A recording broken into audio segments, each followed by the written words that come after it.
ورفعنا لك ذکرک صدق اللہ العظیم وصدق رسولہ النبی الکریم الامین۔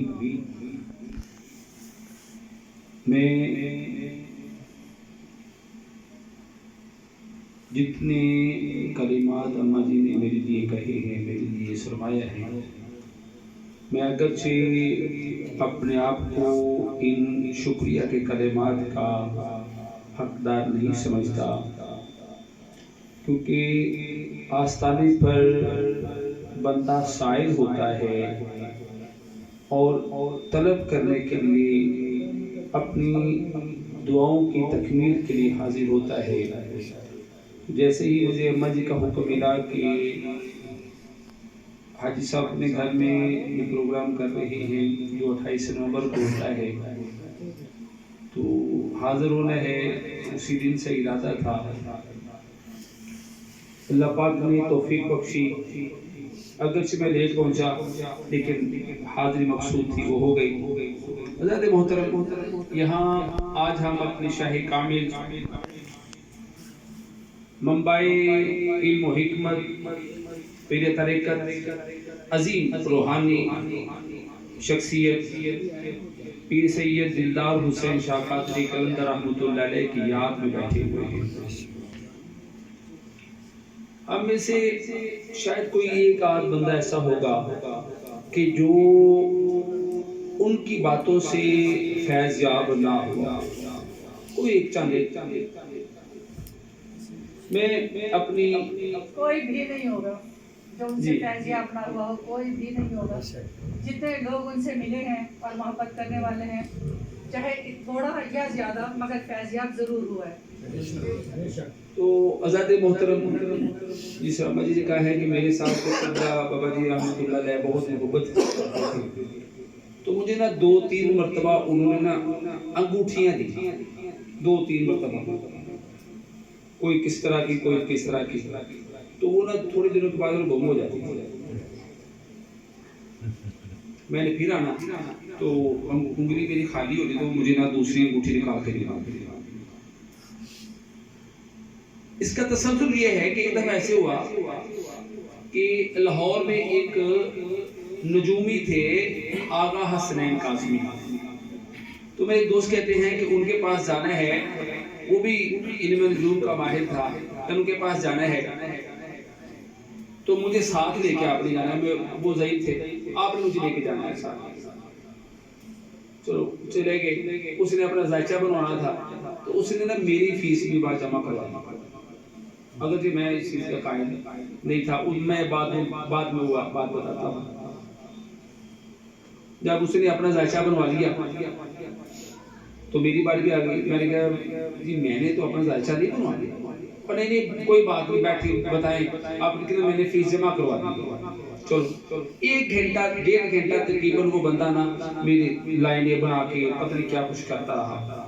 1.5 گھنٹے کے بعد اس نے کہا کہ آپ پہ نہ جادو ہے، نہ ٹونا ہے، نہ کوئی آسیب ہے، نہ کوئی بد نگاہی ہے، آپ صرف یہ کام کریں کہ جو آپ نے فروزہ پہنا ہوا ہے نا، یہ فروزہ نہ پہنے، آپ سرخ عقیق پہنے۔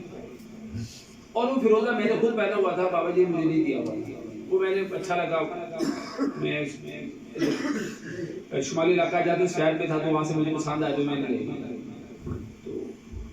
چند دنوں کے بعد 11ویں سوئی کی محفل تھی، تو جب میں آستان پاک پہ حاضر ہوا تو بابا جی رحمۃ اللہ علیہ اس وقت موجود نہیں تھے، میں اماں جی کے پاس بیٹھا ہوا تھا، تو ابھی مجھے بیٹھے ہوئے شاید 5 منٹ نہیں گزرے، شاید 5 منٹ نہیں گزرے، تو آپ نے وہ ایک جملہ بولا جو مجھے آج بھی یاد ہے، کئی سال پہلے کی بات ہے، 15-20 سال پہلے کی بات ہے۔ تو آپ نے کہا کہ یہ تو نے فروزہ کیوں پہنا ہوا ہے، یہ تو بھوک اور ننگ کا دانہ ہے، یہ تو نے کیوں پہنا ہوا ہے؟ سرخ عقیق کا۔ تو میں نے اس کے بعد نے وہ لاہور آغا حسنین قاسمی کی بات سنائی کہ ایک بندے نے 1.5 گھنٹہ میرے بایو ڈیٹا سرچ کیا ہے، سب کچھ کیا، اس کے بعد اس نے کہا ہے کہ آپ سرخ عقیق پہنو، یہ فیروزہ نہ پہنو۔ تو ذات محترم یہ ایک اسے ہم جتنی بھی اس پہ غور کرتے چلے جائیں یہ اختیار ہوتا ہے، یہ تصرف ہوتا ہے. تو جس طرح ہر بندے نے اور اماں جی نے بالخصوص بابا جی کے حوالے سے حضرت مولا کائنات شیر خدا حضرت علی مرتضیٰ وجہہ الکریم کے حوالے سے ان کی محبت کا ذکر کیا ہے. تو ذات محترم آپ نے اکثر دیکھا ہو کہ وہ لما بلغا یا علی یا علی کا نعرہ جو ہے وہ بلند کیا کرتے ہیں. تو آستانہ پاک پہ ان سے پاک کی تقریب ہو رہی ہے. آپ نے الحمدللہ سفید سوٹ جیسے آپ کا لباس تھا بڑا خوبصورت لباس اور اس کی تقریب ہو رہی ہے. بار بار نعرہ حیدری لگ رہا ہے. تو ایک بندہ پیچھے بیٹھا ہوا تھا، بابا صاحب رحمۃ اللہ علیہ کے پیچھے بیٹھا ہوا تھا. تو اس نے جب ایک مرتبہ سنا نعرہ حیدری تو اس نے کہا نعرہ تحقیق، اگنور کر دیا. دوسری مرتبہ، تیسری مرتبہ، جب تیسری مرتبہ اس نے نعرہ تحقیق کی ضد میں آ کے مقابلے میں آ کے نعرہ تحقیق لگایا. تو ایسے اس کی طرف صرف گھوم کے دیکھا ہے، کچھ نہیں کہا، صرف دیکھا ہے. اس کو اسی وقت زندگی شروع ہو گئی، سارا اس کی طرف ہو گیا. تو اسے لوگوں نے پکڑا، سنبھالا، طبیعت سنبھلی. تو وہ بابا جی قبلہ رحمۃ اللہ علیہ کے پاس تو نہ گئے، تو پیر صاحب کے پاس گئے. تو پیر صاحب نے کہا کہ اس کو میں ٹھیک نہیں کر سکتا، اس کو میں ٹھیک نہیں کر سکتا. جس کی ضد میں اس نے یہ نعرے بازی کی ہے اسے وہی ٹھیک کرے گا. حالانکہ اگر وہ چاہتے تو ٹھیک ہو سکتا، لیکن عزت مقصود تھی، وقار مقصود تھا، مقام بتانا مقصود تھا. تو انہوں نے کہا جی ہم نے اس کے پاس نہیں جانا، آپ کریں. تو آپ رحمۃ اللہ علیہ نے فرمایا نہیں، جس کی اس نے دل آزاری کی ہے اور وہ ہی اس کو معافی دے گا. تب یہ کام ہوگا. اس نے ان کے ورثاء نے بالکل بھی، مولوی سرور ان کا نام تھا، بڑا نام تھا ہمارے علاقے میں ان کا، مولوی سرور صاحب، اور واقعہ میں ملازم تھے. ان کی موت کیسی ہوئی؟ وہ الیکٹرک پول پہ چڑھے ہوئے تھے، وہاں اوپر پول کے اوپر سے دوڑے اور نیچے اور علاقے سے پڑے. اور نعرہ حیدری کی بات ہے، علی پاک سے آپ کی محبت کا یہ اعجاز ہے کہ آستانے میں ایک مائی صاحبہ کہتی ہیں دلدار شاہ جی اماں جی اے تو کچھ حاصل بھی کیتا ہے کہ اونجی پھرتا رہے ہیں. کہندے اماں دسو میں تو کچھ بھی نہیں کیتا ہے، گالے تو تسی دسو کام کی. کہندے او جڑا سامنا گھر والا ہے وہ مینوں بڑا تنگ کرتے ہیں، مینوں بڑا ہی تنگ کرتے ہیں. تے جے تو مینوں کوئی گم کھائے نا اپنا تے مینوں پتہ لگ جائے کہ تو پیر بڑا بڑا ہے. کہندے کی کریں؟ کہندے او دا چبارہ ڈال، خدا چبارہ ڈال. آپ نے وہیں سے ایک پکڑا، ایسے پہن دیا. وہ چبارہ چھت جو ہے وہ کمرے اوپر چھت کے نیچے سر کا سارا نیچے، اور اس کو دوبارہ تعمیر کر کے دینا پڑا. بڑی پیر صاحب رحمۃ اللہ علیہ کو دوبارہ اس کو تعمیر کر کے دینا پڑا. اور اماں جی نے پیر سید صدر الدین فیاض احمد شاہ رحمۃ اللہ علیہ کا ذکر کیا ہے. وہ واقعی باکمال شخصیت، اتنی باکمال شخصیت. اور جو اماں جی نے بات کی ہے کہ یہ دلدار شاہ رحمۃ اللہ علیہ ہمارے شاعر کامل کسی میں سمجھ میں آنے والی شخصیت نہیں ہے. جب وہ مجھ سے سوال کرتے تھے کہ میرے بارے میں کیا کہتی ہیں، کیا نظریہ ہے، تو میں ہمیشہ میرے پاس یہ جواب ہوتا تھا، نظر کی جلانیاں نہ پوچھو، نظر کی جلانیاں نہ پوچھو، نظر حقیقت میں وہ نظر ہے. نظر کی جلانیاں نہ پوچھو، نظر حقیقت میں وہ نظر ہے. گرے تو بجلی پناہ مانگے، اٹھے تو خانہ خراب کر. تو اس پیر کو چھوڑ کے جاتے ہو ادھر ادھر، کہاں جاتے ہو، مارے مارے پھرتے ہو. تو یہ ان کی نظر کا یہ عالم تھا. تو باقی چیزوں کی تو بات ہی کیا، کسی کو مثال ہی نظر ایک تو نظر ہے جو بندہ دیکھ رہا ہے، سامنے زندہ ہے، دیکھ رہا ہے. جب بڑے پیر صاحب رحمۃ اللہ کا مثال باکمال ہوا تو بابا جی رحمۃ اللہ علیہ